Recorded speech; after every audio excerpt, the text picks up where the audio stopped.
This is Debrief, brought to you by the Australian Industry Group. Welcome to Debrief, the podcast that explains industry to policymakers and government policy to industry, and is driven by the Australian Industry Group's mission, which is to empower industry success for a better Australia. My name is Louise McGrath, Head of Industry Development and Policy, and I'm joined by Jeff Wilson, Head of Research and Economics. Hello, Jeff. Hi, Louise. How are you going? As we start a new financial year and a new parliament, we've refreshed and relaunched the Debrief podcast from a monthly podcast to a fortnightly cycle. James Scotland, the original host, retired from Australian Industry Group late last year, and such is the hole that he's left, it's taken us a while to get back into the habit. I'm not sure if James is still a subscriber, but a shout out, James, for all the hard work you did to get us to this point. But for those who were wondering where we were, we did produce quite a lot of podcasts ahead of the election and then post the election. But in this new format, it will be mostly Jeff and I co-hosting with occasional guest appearances from other members of the team. In this episode, we'll be covering an abundance of productivity and competitiveness measures as we prepare for Treasurer Jim Chalmers' Reform Roundtable. Initially called a Productivity Summit, and I think it's had a few other names, but that's the name settled. So we're very much focused on what is reform and what we can take. And speaking on our behalf at the roundtable will be Innes Willox, Chief Executive of the Australian Industry Group. And he's one of the 25 people invited to be in the room. Jeff, I know that the Research and Economics team have been releasing a series of papers on productivity, but what actually is productivity? Is it more than a buzzword? And what does it mean for industry? Oh, thanks, Louise. And I think this is really important. We go back to this, what is productivity? Because it's something that economists and policymakers throw around without a great deal of sense of what that actually means for a business in the actual real world economy. The traditional way to think about it would just be in terms of inputs and outputs, like based on what a business is doing, how much is it producing for that? So if you had a business that was using $10 worth of labour and $10 worth of components to produce a $30 product, for example, you'd have 10 plus 10 is 20 and 30. There was you can think of this surplus as $10 left over. And the whole discussion about productivity is how do we raise that? So how do we produce more from the same amount, or even produce the same amount by using less and becoming more efficient? Now, it's not just an issue, and a lot of people would think about that in terms of profit or something like that, but there's a real big social purpose to productivity.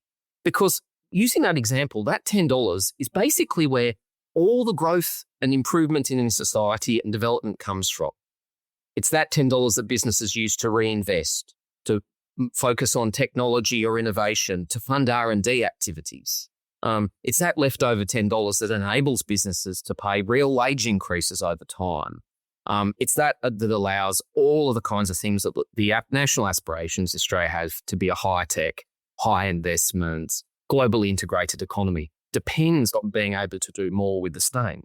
And so really, when we're talking about productivity, what we're trying to do is raise that. How can we get more out from what we're putting in? And led by the Japanese and their, Kanban system and the Toyota method, industry's done a lot of work itself to improve productivity. And we could see that sort of, 90s and 2000s. Simple things like, painting the floor white so you can see when there's maintenance issues, making sure that any materials you need are shaped, on the board so you can immediately identify walking past if something's not there. So all this is about, as you say, producing more or producing the same with less waste and less wasted effort. But I think what we're thinking about now with this reform roundtable is what are the external factors that are reducing the productivity amongst industry? And what can we do to ensure that governments are also doing their part on lifting the productivity across the country? Within days of releasing the invitations, we released our tax paper. Tell me, what was the problem that we identified with the corporate tax burden? Well, thanks, Louise. And this was a significant one for us because it's been a long time between drinks for tax reform in Australia. There was a bit of an attempt in 2010. Some of you might remember the resource rent tax. That didn't happen. So we're really going back 25 years to the GST coming in 2000, before a federal government said, we want to seriously look at the Australian tax system. This is going to be part of the Productivity Summit coming up in August. So AOVREX thought it was really important that we get on the front foot and say something in that. We put a paper out just about a week ago now on taxes on business. And there's a lot of things to talk about in tax. There's GST, there's personal tax and tax brackets, there's superannuation's a big issue. But the way we tax business in Australia is an important part of really that productivity question, how do businesses do more with what they've got. One of the issues that we found is that on the one hand, that we don't tax businesses in a very sensible way in Australia. And one of the major problems we found was that we tax businesses just too often and too many times. There's a big focus on cut the company tax rate. Everyone thinks that that's the tax that businesses pay. In Australia, that's 30% if you're a large business and 25% if you're a small business at the moment on your profits. But there's a lot of other taxes that businesses have to pay. Excise duties, fuel levies, payroll tax, about $40 billion of that per year. And a huge number we also found, not at the federal level, but at the state level of taxes. Some states have emergency services levies, mental health levies. There's a car parking levy in Victoria if your office building has car parks, for example. And when we added this all up, we think that there's probably some national businesses, a business that has operations all around the country, might be paying over 100 different taxes per year. Some of them as low as like $5 or $10 each. And that's a pretty inefficient way. You've got to be compliant. All of that adds up. And so our main argument is we really need to take stock of this in Australia. No one would design a tax system with 100 different business taxes and actually think about what's the most efficient way to design a system that raises tax revenue from business without adding all of that regulatory and compliance burden, that can be more efficient, more streamlined, let businesses get on with doing productivity and not filling out tax forms. And I do think the Federal Tax Office is probably one of the most efficient regulators. If we think about when you do your personal income tax return, there's pretty much all the data's there. It's not, remember in the old days having to find receipts and statements, and even, pre-Keating, when my mother is doing all the taxes for our family farm, had literal stamps and big sheets. I just remember this big issue. So we have made huge progress at sort of the national level. Stick them in an envelope and post them back to somewhere. The town I grew up in, Penrith, had the ATO processing headquarters in it as well. There was a giant office tower of people that opened all those envelopes, yeah. Anyway, so, the great progress. But these 100 taxes, as you say, aren't managed by, the Central Tax Office. They're actually, as you say, per state. And so it's not as efficient, and there's many different forms, as in not forms of tax, but actual forms that people have to fill out. And so it isn't just, companies sick of paying tax. It's not a tax story. It's actually a regulatory burden story. Well, just payroll tax at state governments. Every state has a different they're all about 5%, but not 5%, 4.95 or 5.05. And they've all got different thresholds where it starts. So over $1 million or over $900,000 or over $1.2 million of salaries. So if you're a national business, you have to work out exactly how many of your employees are in Victoria and Melbourne. What do you do with work from home, remote workers now is a really hard question too, as to where you put them. And then calculate all of those numbers. It all ends up about the same. Could we standardize that process so it's single thresholds simply done evenly? That would, without making much difference to the tax system, would make a huge benefit for businesses. And they're just common sense reforms that they really need to be done. And the trap for states is that they implement a particular tax, as say the mental health levy in Victoria is one example. People then have raised expectations on what that means, and should we not then have the best mental health system in the country? But it's quite fair to say we do not. And there's all sorts of problems that the auditor has discovered within the mental health system in Australia, and I think in Victoria anyway, and with staff issues. So we absolutely need to have the states at the round table. The other thing that we perhaps would want from the states is just some consistency on not even just how tax is applied, but regulation. What we've realised is that the threshold for a regulatory impact statement is different in every single state. How does that work out? Because of course we can't have, consistent regulatory impositions if we don't even have an understanding on what a regulatory burden might be. Well, this will appeal to you, Louise, because I know you're a bit of a constitution buff in private, but a lot of these problems are kind of sins of the Constitution, particularly with taxes. Like the Constitution limits what taxes that state governments are allowed to raise, particularly the ones that economists consider efficient so they don't distort behaviour as much. Things like personal income tax of the GST. States can't raise those and they often don't get the revenue or don't get to share in it as much. So the things that they've got left over are parking space levies and mental health levies. The ACT just brought in a hospital users levy of $250 a year that you now have to, from this year, you'll now have to pay. And the reason state governments are doing that is because they need to raise revenue and they don't have other options. So that there is a whole question around, well, a really boring topic. Economists call it fiscal federalism as the phrase they use for it. But actually, how do we divide up where money comes into government and because the states have to pay for a lot of this health and police and all education. How do you find a balance between who's collecting the money and who's spending the money so that you don't have all of these inefficient, complex taxes sprouting up like mushrooms in your garden? Yeah. And not all states are equal in terms of minerals extraction that they potentially could get royalties on. Just on that federalism, I think in COVID, the states probably got a bit too big for their britches and, suddenly realised that they do have some powers. There was a bit of an overreach in Victoria when they tried to introduce the electric vehicle tax, which was found to be unconstitutional. New South Wales has got one and we'll see what happens with that. That hasn't been tested formally yet. This idea of the role that the decarbonisation, digitalisation has on the entire economy, but especially taxes, I think is also going to be part of the reform agenda or this summit agenda. We're doing some thinking about road user charges because if you link it to fuel consumption and your car doesn't consume any fuel, that doesn't seem particularly fair or equitable.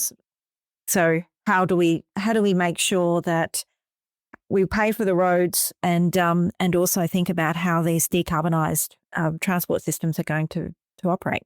The largest Australian workplace changes in over a decade Underpaying are about workers to impact could result in crippling fines. There'll be new rules about when a casual employee The laws are has the right employees will have the right to disconnect. Workplace laws are changing. Pay attention or pay the price. Safeguard your business with Australian Industry Group. The legal experts at Australian Industry Group will help you navigate the new legislation and prepare your business for the changes. Become a member today at aigroup.com.au. Welcome back. And we've just been talking about tax reform, particularly the regulatory burden on business.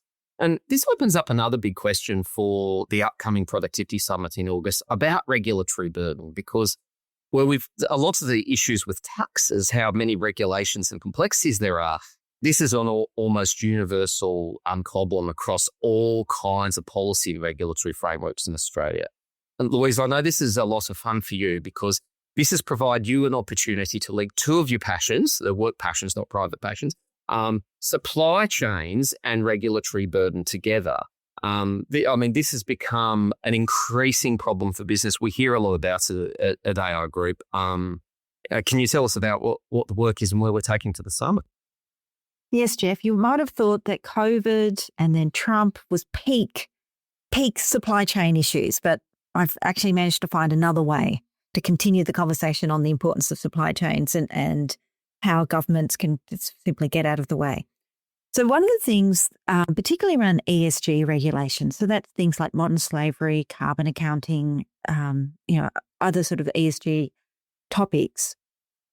In order for a large company, which is usually the one that's captured by regulation, to show their compliance, they need to show their footprint. And when they think about their footprint, it's not just, exactly what their company does, but what their customers do and what their suppliers do. So in carbon, it's called Scope 3, but in other settings, it's just what does your supply chain do? And what it means is that government essentially abdicates all its responsibility and role in managing this regulatory issue and put it on these big companies. And you might think, well, they've got the capacity to do so. But the way our Competition Act restricts it, particularly in Australia at the moment, large companies can't work together to ensure that when they implement these regulatory issues, that they're doing it in a consistent way. So, for example, if you're a company who supplies to both Coles and Woolworths in Australia, the two major retail chains, you will need to answer questions on modern slavery that are slightly different because the government doesn't issue a guideline on exactly what question to ask. They just say you need to be confident that you do not have modern slavery in your supply chain. And it could be their ESG manager, it could be their supply chain manager, most likely you'll have lawyers involved. They will set the questions. They're not really allowed to talk to each other, so they will set the questions independently. One might have 20 questions, the other might have 30. They'll be slightly different, but slightly the same. They'll be issued towards roughly the same time of the year, but not necessarily due on the same day. So from a small company point of view, you would be dreaming of a government to come in and do an audit or to do a summary because the government would do it once. And they presumably would use data they already have, as we've already discussed, the tax office does. So we've produced a paper. We've looked at a couple of different big sectors, so manufacturing, telecommunications, retail, just looked at the public data, comparing two big companies in each of those sectors on what they say. And it's, they say, well, we use X one company will say, I use X platform. The other will say, we use Y platform. That we ask these questions. Some of them even actually insist upon third-party audits. So as a small company, or any company, they are being presented with all these different requests. And so that's just for one, modern slavery. When the carbon accounting regime comes into play, that will be another audit or another set of questionnaires. As we keep thinking about more things, the sort of the social license of business, this is actually all coming down to what SMEs are doing. So we've put a few recommendations in. First of all, though, I'm working with the Attorney General's Department who implements Modern Slavery Act to sharpen up what they do give to large companies and really put some parameters into what they should be asking SMEs. But that's really just a symptom. It's not the cause, because we've used modern slavery because it's the most mature legislation. But as I said, we can see this coming down the line with the others. We really need a competition policy that allows big companies to work together. When we think about how how product stewardship systems work, companies have to ask the ACCC for permission to come together to talk about a product stewardship scheme that then is released to the public. It comes to organisations such as our group. We put in a submission and say, yes, we would like these companies to work together so that they manage a product stewardship scheme. It's a whole lot of performance. It doesn't get us any faster to decarbonising, when it comes to product stewardship. It doesn't get us any faster to all these ESG ambitions, which, the whole world, at large has agreed to, and we don't object to, but we do need to find a more efficient way to manage it. Well, Louise, this is probably an opportunity to educate listeners, but also maybe at the upcoming summit to educate the summiters about another one of your favourite concepts, grey tape. Yeah. Because people talk about red tape and green tape, red tape being government, green tape sort of being around decarbonisation. We're calling grey tape is just when all the colours are blended together. And it is when this regulation gets into private commercial relationships. In some ways, it has been useful at lifting board capability. So if we think about the way health and safety regulation got into the mining industry, you weren't allowed to even bid for work in mining unless you could prove you had 50 injury-free days or 100 injury-free days. And that really lifted Australia's safety culture extraordinarily. But we're sort of using that method now for everything. And I just think governments should stay out of this sort of private commercial relationships, because it does, I think, actually perversely introduce non-competitive behaviour. For example, if a company was insisting their supplier undertake an audit, who chooses that auditor? Does the company have a choice on which auditor that comes in? What happens to that information, and who pays, and who sets those fees? So, on one hand, we've got very strict competition rules, which means companies can't talk to each other. On the other, we've got potentially market power being used in this sort of compliance activity. Well, there was another one in there, Louise, and we've talked about this recently. This is about the collection of information for collection of information's sake. And Yes. I think that's come up as well, hasn't it? Well, and governments, it would sound so reasonable. Look, we just want to know. There's no It doesn't, but it's busted. there's no wrong answer. Sometimes there is. And, when I've spoken to Treasury officials privately about this, and they acknowledge that they've got sort of growing concerns that department upon department, it's quite insidious to just say, well, we just want to know. It's just one ask, but no one's actually thinking of the quantum. And if you're thinking of a business, you've got gender targets, you've got an annual reporting. Potentially, if you're a big company, you've got to report on how quickly you've paid SMEs. If you've undergone a ransom attack, so Qantas has just had an attack this week, then they will have to report, have they been asked to pay a ransomware fee? Our electrical manufacturers have to enter a whole bunch of data in terms of their compliance and their certificates and their sort of regulatory compliance into a system that's run by Queensland and operates all of Australia except for New South Wales.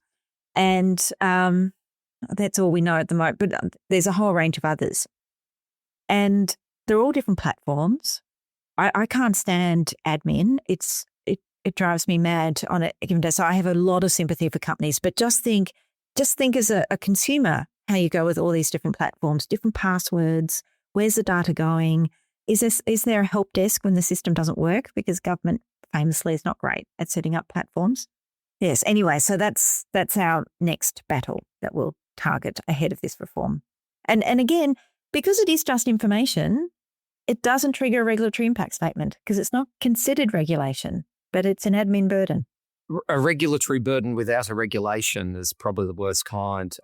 Look, we've seen this in some of the tax work we did. We saw this a lot as well, where there's lots of different tax deductions available for a business under a certain size, but every single one of those had a different definition of it was your turnover or your employees or how much you spend on vehicles or something. And they all ended up about the same, but they were about the same. They weren't the same. And that, you can have something that's 1% different still triggers two separate processes. I mean, we could go on all day, but I guess the question is, this is all coming to a head in 18th to 20th of August, which is about 6 weeks away from now. There'll be the Productivity Summit. Louise, as you mentioned, our CEO, Ines Wilkes, is one of the first round of confirmed attendees, and the Treasurer's announced that more will be announced over coming weeks before the summit. But I guess, can you tell us about what we're going to be doing over that time? How can we try and elevate the national discussion about some of these things that, we hear from AI Group member businesses every single day. How'd you put 5 compliance platforms on the national policy debate? We care about it, but how'd you make it sexy? Yeah, and I should actually just say, it's not that we're anti-regulation. We're anti-poorly executed regulation because, a well-regulated economy makes for, a fairer marketplace for all the people who do the right thing, can make sure that consumers are safe, businesses are safe, and business investment is protected. So we're not anti-regulation, but we are anti this sort of poor implementation of regulation. So we've got a whole series of papers that we're releasing on, not just pointing at the problem, but also trying to think of some solutions. There'll be some work that we do privately that's sort of not less public just because it, requires a nuanced conversation that's easier face-to-face. A number of the departments are running their own roundtables. So Australian Border Force, I've already been invited to their own roundtable and sent Minister Claire O'Neil, Minister for Housing, is having her roundtable. And, anti-dumping, we've already done the work. on 10 reforms that we think will make the system fairer for all players, both industry and importers. We'll be talking to members. We've got our state council meetings. We'll be getting feedback from members. But the real trick for us, I think, Jeff, is distilling all the inputs that we'll get and having practical, implementable suggestions for the government.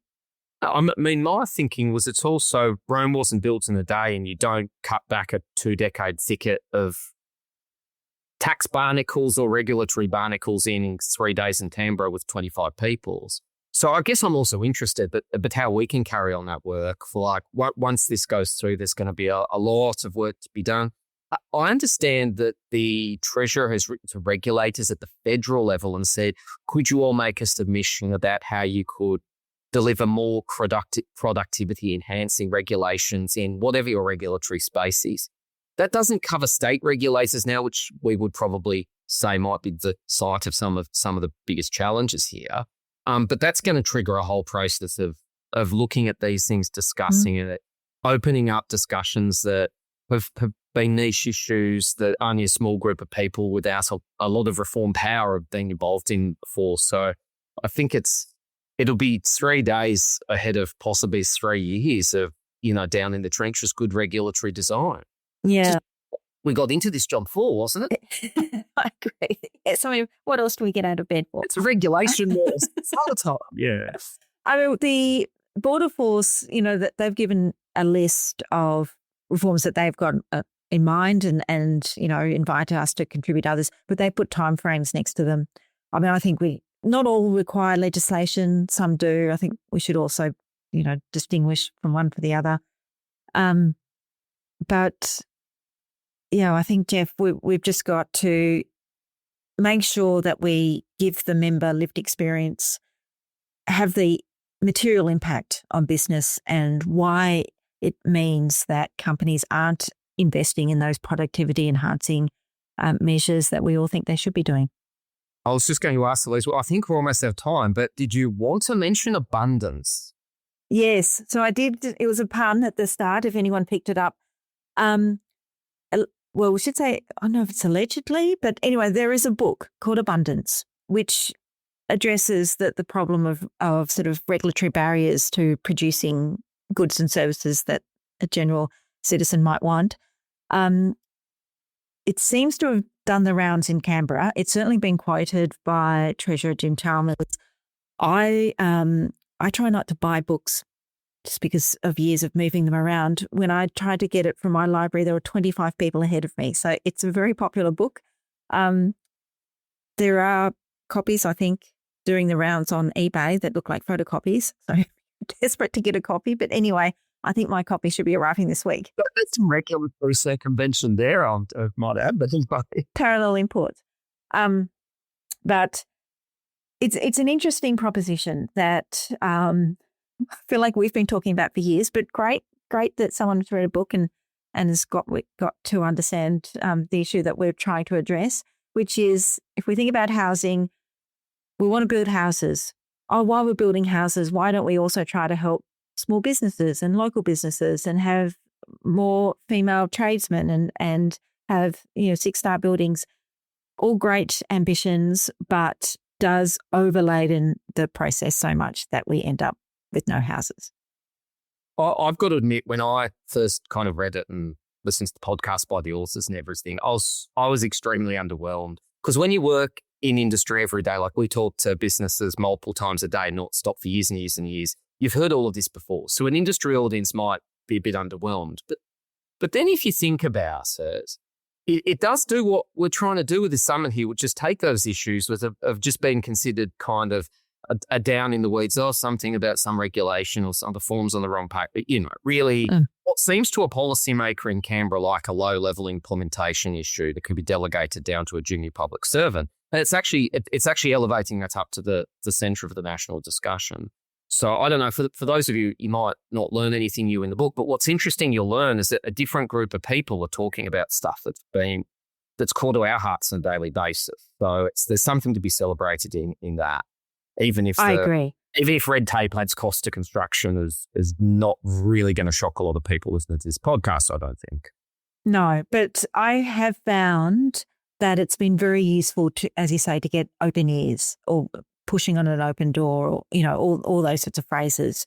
I mean, the modern slavery supply chain thing, I feel like I've sort of been bubbling away at that for a while.